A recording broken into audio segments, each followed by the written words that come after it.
से बच्चे ट्रेनिंग शुदा देंगे कि पूरे एयरपोर्ट याद रखेगा कि आए सन जने जनाब ना उथे कुत्ते रखने की लोड़ होनी ना मशीना रखने की लोड़ होनी साडे मुंडियां दी अखां ही होंदियां जेड़े मशीन तो भी अगे निकल जांदियां जवाने खुश गिले जी रंगीन कुलाहे निगाहे ऊंचू शेरां बेपनाहे। हाँ जी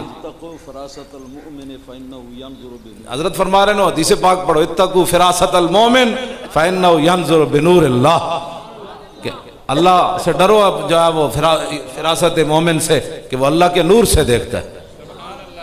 तो इकबाल ने भी इसी का तर्जमा किया जवाने खुशगिले रंगीन कुलाहे निगाहे ऊंचू शेरों बेपनाहे कह लगा एडा सोना ते एडा जनाब खूबसूरत लिबास पाया ते उदी निगाह इंजे पैंदी सी जिवें शेर शिकार वाल पे बमकतब इल्म मेशी रा बया मोख्त।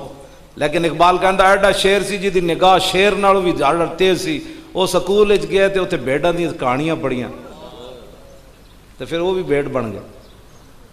हाँ वो भी भेड़ जाके बने मुयसर ना आया बरगे का इकबाल कहता उन्होंने तो फिर टुटे हुए तिन का भी मुयसर ना आया और फिर अमरीकी एयरपोर्ट पर जाके कपड़े लगा के चेकिंग कराया।